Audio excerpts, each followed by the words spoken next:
Meu nome é Julie Selenus e eu tinha 27 anos na noite em que minha mãe me disse para ir embora. Ela não levantou a voz. Essa foi a parte mais cruel. Vá, disse, braços cruzados, tom seco, ensaiado. Você ainda nos decepciona. As palavras não explodiram, cortaram limpas, precisas, calculadas, como se ela as tivesse praticado muito antes de eu entrar na sala. Minha mala estava meio fechada no chão, uma coincidência que parecia destino. O laptop aberto no sofá ainda brilhava com o trabalho incompleto, como se minha vida não tivesse acabado de rachar ao meio. Prazos pescavam pacientes, alheios ao que acabará de me ser tirado. Meu pai estava na poltrona reclinável, olhos presos na TV desligada, sem assistir, sem piscar, congelado. Parecia um homem esperando que, se ficasse imóvel o suficiente, a responsabilidade passasse por ele.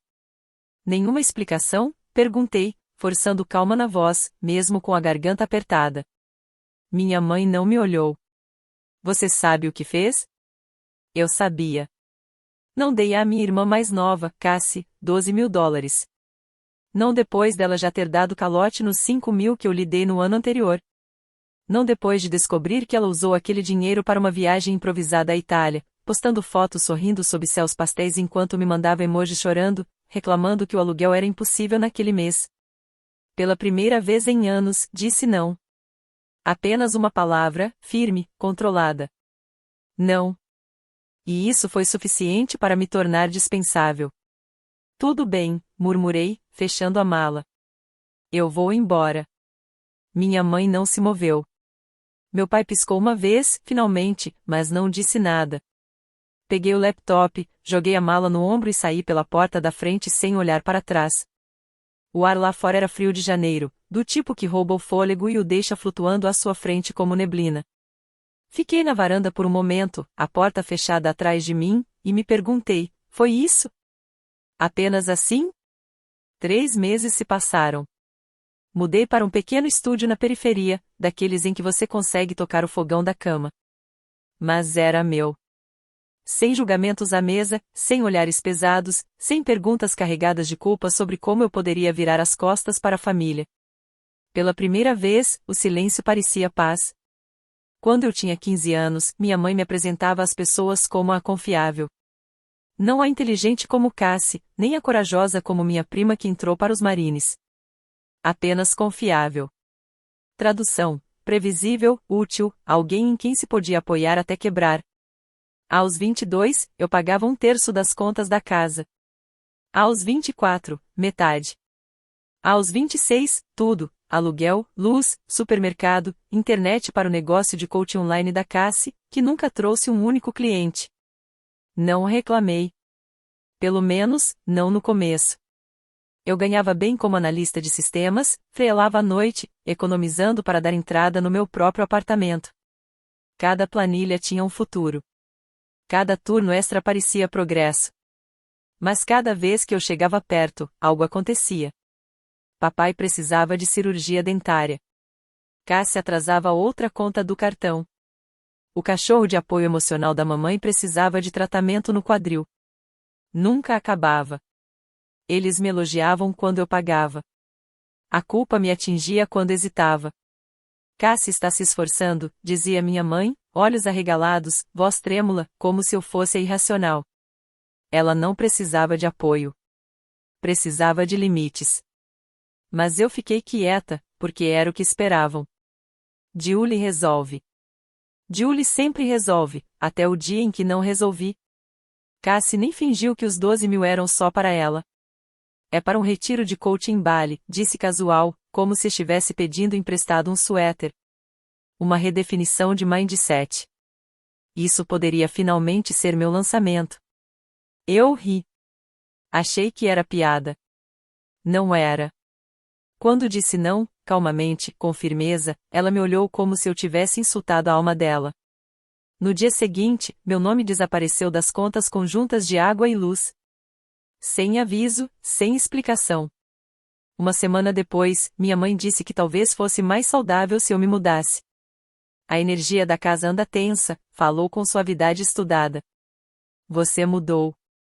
Mudado tinha sido o sentimento de pagar as contas de todo mundo enquanto me diziam que eu nunca fazia o suficiente, aquilo finalmente parou de parecer normal. Então eu arrumei tudo em silêncio. Sem gritos, sem portas batendo, apenas uma bolsa, meu laptop e uma caixa de chá de camomila comprada com o meu dinheiro, e eu sumi. Nenhuma mensagem, nenhum como você está, nenhuma preocupação. Cassie postou stories no Instagram sobre sua jornada de cura em uma cabana a 2 horas da cidade. Eu não sabia quem tinha pago, mas, pela primeira vez, não fui eu. Achei que fosse o fim. Eu estava errada. 3 meses depois de sair da casa dos meus pais, eu descobri como a paz realmente se sente. Não é barulhenta, não é comemorativa, é silenciosa de um jeito que faz seus ombros relaxarem sem você perceber. Meu estúdio cheirava levemente a detergente e camomila e, à noite, eu ouvia o zumbido da geladeira em vez dos suspiros passivo-agressivos do outro lado da mesa de jantar. Eu tinha regras agora, pequenas, sagradas, nada de olhar o celular depois das 7 da noite, nada de pedir desculpas por descansar, nada de me explicar para quem só escuta quando precisa de algo. Naquela noite, quebrei a primeira regra. Eram exatamente 6h17 quando meu celular vibrou no parapeito da janela. Depois outra vez, e outra. Quando peguei, havia 14 notificações empilhadas na tela, todas do meu pai. Meu peito apertou antes mesmo de eu ler. A última mensagem dizia: o negócio da casa deu errado. Fiquei encarando aquelas palavras por um minuto inteiro, o polegar pairando sobre o botão de responder, a memória muscular implorando para eu consertar, resolver, dar um jeito. Em vez disso, fechei o laptop. Enchi a chaleira com água, coloquei no fogão e observei a chama azul surgir por baixo. Camomila, a mesma caixa que levei quando saí. A chaleira chiou como se entendesse o silêncio que eu precisava. Despejei a água devagar, envolvi a caneca com as mãos e me sentei perto da janela enquanto a cidade escurecia lá fora. Pela primeira vez em muito tempo, não senti que devia nada a ninguém. Eu tinha acabado de dar o primeiro gole quando o celular vibrou de novo. E o aluguel? Nenhum oi, Julie. Nenhum você está bem? Só, não devíamos ter mandado você embora. Traduzido em uma pergunta só, onde está o dinheiro? Era como se eu nunca tivesse saído, como se ainda fosse uma linha invisível no orçamento deles. Foi então que as lembranças vieram de uma vez. Aos 22, quando comecei a pagar as contas, minha mãe me abraçou e me chamou de bênção. Aos 24, virou obrigação. Aos 26, virou exigência. Toda emergência da família tinha meu nome colado nela, cirurgia dentária, multas atrasadas, compras do mês, internet para as lives da Cassie, onde ela falava de abundância financeira enquanto gastava o meu dinheiro. Nunca perguntaram se eu estava cansada. Nunca perguntaram se eu precisava de ajuda. Só me notavam quando eu hesitava. O celular vibrou outra vez. Cassie. Oi, mana, isso não precisa ficar feio. Feio, como se eu tivesse causado tudo isso ao parar de sangrar em silêncio. Então veio outra mensagem da minha mãe. Julie, não queríamos que as coisas terminassem assim. Você sempre foi tão generosa. Generosa. Não explorada, não usada. Generosa. Coloquei o celular com a tela virada para baixo na mesa e pressionei as palmas contra os olhos. Meu coração disparava, adrenalina inundando um corpo que finalmente tinha relaxado. Esse era o momento em que eles tentariam me puxar de volta. Eu sabia disso. Também sabia que não podia voltar a ser a garota que consertava tudo e desaparecia dentro da solução. Esperei 2 dias. 2 dias inteiros de silêncio. Na manhã do 3º dia, outra mensagem chegou: pai, estamos atrasados com a hipoteca. Contas também. Cassie está tentando resolver, mas está sobrecarregada. Cassie tentando resolver. Eu ri alto. Imaginei ela criando uma apresentação de 3 slides no Canva, intitulada Alinhamento Financeiro através da Consciência Espiritual, chamando aquilo de plano. Foi quando respondi. Apenas claro. Nada mais. Sem emoji, sem promessa, sem conforto. 10 minutos depois, o telefone tocou. Mãe. Não atendi. Tocou novamente. Então Cassie enviou um parágrafo cheio de corações e palavras como família, cura e seguir em frente juntos. Por fim, meu pai mandou: precisamos conversar, por favor. Concordei com uma única conversa, nas minhas condições. Marcamos em uma lanchonete barata, no meio do caminho entre meu estúdio e a casa que eu não morava mais. Cheguei cedo, pedi um café preto e sentei perto da janela. As mãos tremiam levemente ao envolver a caneca. Não tinha medo deles. Tinha medo da versão de mim mesma que costumava se dobrar. Quando eles entraram juntos, percebi de imediato o sorriso forçado da minha mãe, Cassie com óculos escuros como se evitasse responsabilidade, e meu pai parecendo mais velho, menor, como se o chão finalmente tivesse cedido sob ele. Nenhum deles pediu nada. Sentaram-se à minha frente, trocando olhares, como se tudo fosse uma intervenção ensaiada. Julie, começou meu pai, limpando a garganta. Estamos numa situação difícil. Assenti. Recebi a mensagem. Cassie se inclinou para a frente. Não é justo que tudo isso tenha caído sobre nós. Algo se acomodou no meu peito. Não raiva, clareza. A tempestade finalmente estava prestes a se romper. Não é justo que tudo isso tenha caído sobre nós, repetiu Cassie, empurrando os óculos como se isso tornasse suas palavras mais sérias. Observei-a por um segundo mais do que precisava. O impulso familiar de suavizar, de me explicar de um jeito que poupasse os sentimentos dela, subiu no peito. Deixei passar. O banco está pressionando muito, continuou. Tentei pegar um empréstimo, mas meu crédito. Eu ri. Escapou antes que eu pudesse segurar. Um riso seco, sem humor, do tipo que surpreende até quem ri. A boca de Cassie se fechou com força. Minha mãe entrou apressada, voz suave, ensaiada. Não queríamos que as coisas acabassem assim, Julie. Você sempre foi tão generosa. Nós apenas achávamos. Você achava que eu continuaria pagando, disse, sem emoção. O silêncio caiu entre nós como um prato quebrado. Meu pai encarou a xícara de café como se a resposta estivesse impressa no fundo. Você não foi expulsa, disse baixinho. Você escolheu ir embora. Meu pulso disparou. Não, eu disse, inclinando o corpo para a frente. Eu saí depois que a mamãe mandou, depois que a Cassie me chamou de problema por dizer não, depois de eu pagar todas as contas daquela casa e ainda ser tratada como se nunca fosse o suficiente. Cassie revirou os olhos. Você está sendo dramática. Estou? Perguntei, com uma firmeza na voz que surpreendeu até a mim, porque até onde eu sei, eu pagava aluguel, mercado, contas, o Wi-Fi que você usava nos seus falsos streams de coaching, mesmo assim, a culpa pela tensão sempre caía em mim. Foi só uma fase difícil, murmurou minha mãe. Por 5 anos, eu ri de novo, mais baixo desta vez. Não, eu era a rede de segurança de vocês, e no momento em que parei, virei o inimigo. Meu pai finalmente levantou o olhar, o rosto endurecendo. Ainda somos sua família. E eu era o banco de vocês, respondi.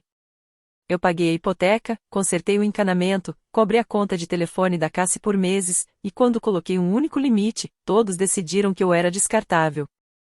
Ninguém falou nada, então continuei. Vocês querem aluguel? Tudo bem, eu compro a casa. À vista.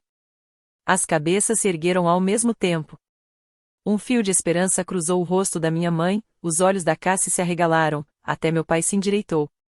Eu economizei o suficiente, continuei, mas tenho uma condição. Minha mãe sorriu, o alívio já escapando pela voz. Claro, querida, o que você precisar. Vocês se mudam hoje. O sorriso sumiu. O quê? Ela sussurrou. Você ouviu? Respondi, calma. Vocês quiseram que eu fosse embora. Agora é definitivo. Isso é cruel, ela disse, a voz quebrando. Não, eu respondi. É liberdade. Cassie bateu a mão na mesa. Isso é doentio. Você nem teria esse dinheiro se não tivéssemos deixado você morar lá de graça depois da faculdade. Virei para ela devagar. Você quer dizer o lugar onde eu pagava $1.200 por mês enquanto você queimava meu dinheiro com incenso e cristais? Perguntei. Esse favor me custou quase 50 mil. Fiz uma pausa curta. Mas você tem razão. Obrigada, Cassie. Muito generosa da sua parte. Meu pai se levantou bruscamente, a cadeira raspando no chão. Não fale assim com ela. Ou o quê? Eu também me levantei. Você já me chamou de decepção vezes suficientes. Recado entendido. Abri a bolsa e coloquei uma pasta sobre a mesa. A proposta impressa, assinada, pronta. Preço cheio, eu disse. Fechamento em 10 dias. Meu pai encarou o papel como se pudesse explodir. Você realmente fez isso? Não, respondi em voz baixa. Vocês fizeram. Eu só parei de sangrar por pessoas que me viam afundar. Eu saí. Sem abraço, sem despedida, apenas o sino da porta da lanchonete soando atrás de mim quando pisei no frio. Me preparei para a reação, a enxurrada de ligações, a culpa, minha mãe aparecendo chorando na minha porta. Mas o que veio foi silêncio. 10 dias depois, o negócio foi fechado exatamente como prometido. Assinei tudo no escritório do advogado, anos de esforço, feriados perdidos e ressentimento engolido condensados em uma assinatura limpa. Naquela noite, troquei as fechaduras, código novo da garagem, novo nome do Wi-Fi, recomeço. Mesquinho talvez, mas a paz tem um preço e, pela primeira vez, eu estava disposta a pagar ponto na primeira semana depois que a casa se tornou minha, eu a esvaziei por completo. Não hesitei, não senti nostalgia, não me perguntei se estava sendo dura demais. Passei por cada cômodo como uma cirurgiã, precisa, distante, focada apenas em remover o que já não me pertencia. As placas desbotadas da minha mãe, com frases de live, laug, love, foram direto para o lixo. Os quadros de visão da Cassie, com as pontas enroladas e cheios de afirmações que ela nunca sustentou com ações, foram junto. Tirei também todas as fotos de família. Na maioria delas, eu aparecia quase fora do enquadramento, sempre um passo atrás, sorrindo como se fosse grata só por estar ali. O lixeiro me odiou no terceiro dia. Dei $100 de gorjeta. Ele mereceu. Mas a verdadeira mudança não aconteceu na casa. Aconteceu em mim. Pela primeira vez, eu respirava sem me preparar para a próxima crise. Tocava música às 2 da manhã, cozinhava sem calcular quantas bocas estava alimentando, aceitei um trabalho remoto que pagava um pouco menos, mas devolveu minha sanidade. Até adotei um cachorro resgatado. Chamei de Cash, um lembrete diário de que, finalmente, eu estava guardando algo para mim. As mensagens continuaram chegando. Primeiro, da Cassie, parágrafos longos emocionados sobre família e perdão, sobre como famílias de verdade não fazem isso. Não respondi. Depois, da minha mãe. Cassie está em terapia. Fizemos o nosso melhor. Nenhum pedido de desculpas, só justificativas. Meu pai mandou uma única frase, que eu printei e guardei como um troféu: é isso que você chama de ser mulher. Emoldurei. Eles apareceram também. Minha mãe bateu uma vez na porta. Não atendi. Uma semana depois, Cassie veio com um sorriso ensaiado e os olhos vermelhos. Abri a porta só o suficiente para dizer: você teve anos. E fechei de novo. Naquela noite, ela mandou mensagem: sinto falta da antiga você. Fiquei olhando para a tela por um bom tempo antes de apagar.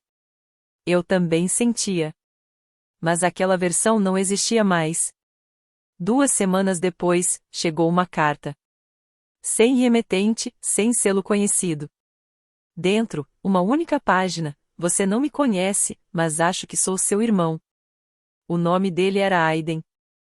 Ele escreveu que nosso pai se recusava a falar com ele, que a mãe dele contou a verdade pouco antes de morrer, que um teste de DNA havia preenchido todas as lacunas. Um meio-irmão, nascido quando eu tinha 7 anos. Li a carta 3 vezes, as mãos tremendo no final. De repente, coisas que nunca consegui explicar começaram a fazer sentido: o ressentimento do meu pai, o favoritismo, o peso que carreguei por anos. Eu não era só a responsável. Eu era o lembrete. Nos encontramos no dia seguinte. Aiden se parecia comigo, os mesmos olhos, o mesmo jeito silencioso de ouvir. O dele era mais leve, como alguém que não tinha sido endurecido por obrigações constantes. Ele me contou tudo. Meu pai mandou que ele ficasse longe, disse que aquilo destruiria a família. A ironia quase me fez rir. Conversamos por horas e, pela primeira vez na vida, alguém me escutou sem esperar ser salvo. 2 meses depois, ofereci o quarto de hóspedes. 2 crianças descartadas pelo mesmo homem, finalmente construindo algo real. Então veio a reviravolta final. Uma carta de advogado chegou, endereçada a Aiden. A mãe dele havia mantido um seguro de vida em nome do meu pai, pago em silêncio por anos, um plano de contingência para um homem que nunca reconheceu o próprio filho. Aiden era o único beneficiário. O valor, 850 mil. Ele parecia arrasado quando me contou. Ele nem queria que eu existisse, disse baixinho. E agora eu sou o dono de uma parte dele. Depois, me olhou. Você quer metade? Eu ri, achei que fosse brincadeira. Não era. Você sofreu por causa dele, Aiden disse. Você merece isso também. E foi aí que tudo fez sentido. A única pessoa que realmente reconheceu meu valor foi o filho que meu pai tentou apagar. Não peguei o dinheiro porque precisava. Peguei porque, pela primeira vez, era algo que ninguém podia tirar de mim. Quando Aiden me ofereceu metade do seguro, tentei recusar no início. Velhos instintos surgiram: não ocupe espaço, não peça mais, não seja um peso. Mas ele não deixou que eu me escondesse atrás de hábitos.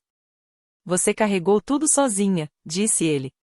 Deixe alguém carregar você, pela primeira vez. Então eu aceitei, não por ganância, mas por justiça. O cheque chegou uma semana depois, 850 mil dólares, de um homem que passou a vida negando responsabilidades, agora reduzido a um número em uma folha de papel. Sentamos juntos à mesa da cozinha enquanto Aiden endossava o cheque, a luz da tarde derramando-se sobre a madeira como uma bênção que nunca nos fora prometida. Era surreal, silencioso, limpo. Não brindamos com champanhe, pedimos comida por delivery e conversamos sobre o que não faríamos com aquele dinheiro. Não salvaríamos pessoas que não queriam mudar. Não compraríamos perdão. Não confundiríamos dinheiro com amor. Em vez disso, construímos algo. Um fundo legal, uma ONG, uma saída. Chamamos de Second Sons, para os esquecidos, os que sempre consertaram tudo, os bodes expiatórios que foram coagidos ao silêncio e à sobrevivência. Ajudamos pessoas a congelar contas, achar moradia, documentar abusos, dizer não sem medo de ficarem desabrigadas no dia seguinte. Cada e-mail de agradecimento desgastava algo antigo e quebrado dentro de mim. 6 meses depois, Cassie descobriu. Primeiro, desabafou online, posts longos sobre abandono usado como arma e futuros roubados, me acusando de crueldade, traição, de reescrever a história. Depois, tentou intimidar Aiden por e-mail, forçando-o à submissão. Ele respondeu com uma frase: a única vergonha que sinto é que Julie passou por tudo sozinha. Ela nunca respondeu. Minha mãe apareceu uma vez depois disso, sem aviso, trazendo uma caçarola como se fosse um gesto de paz. Cometemos erros, disse, a voz trêmula. Não, respondi com calma. Você continuou cometendo os mesmos. Então ela chorou de verdade. Sinto sua falta. Encontrei seus olhos. Você sente falta do que eu te dei, e eu não vou mais dar. Ela deixou a caçarola na varanda. Eu joguei fora. Faz 1 ano que saí daquela lanchonete. 1 ano que parei de financiar uma família que me via como recurso, e não como pessoa. 1 ano que aprendi que ir embora não te torna sem coração, te torna honesta. Aqui está a verdade que ninguém conta: às vezes, o mais amoroso que você pode fazer é partir. Eu não saí apenas de uma casa, saí de um sistema, aquele onde Julie pagava, ficava em silêncio, carregava tudo e nunca era carregada de volta. A paz não chegou com desculpas ou fechamento. Chegou com silêncio. Sem mais caos, sem mais expectativas, apenas espaço. Aiden mora comigo agora. Ele sempre parece pertencer. Rimos mais do que eu jamais ri na minha infância. A casa é quente de um jeito que nunca foi antes. E toda noite, quando Cash se enrosca aos meus pés e o mundo finalmente fica quieto, eu me lembro de uma verdade simples: eu não fui egoísta por ir embora. Fui corajosa o suficiente para permanecer longe.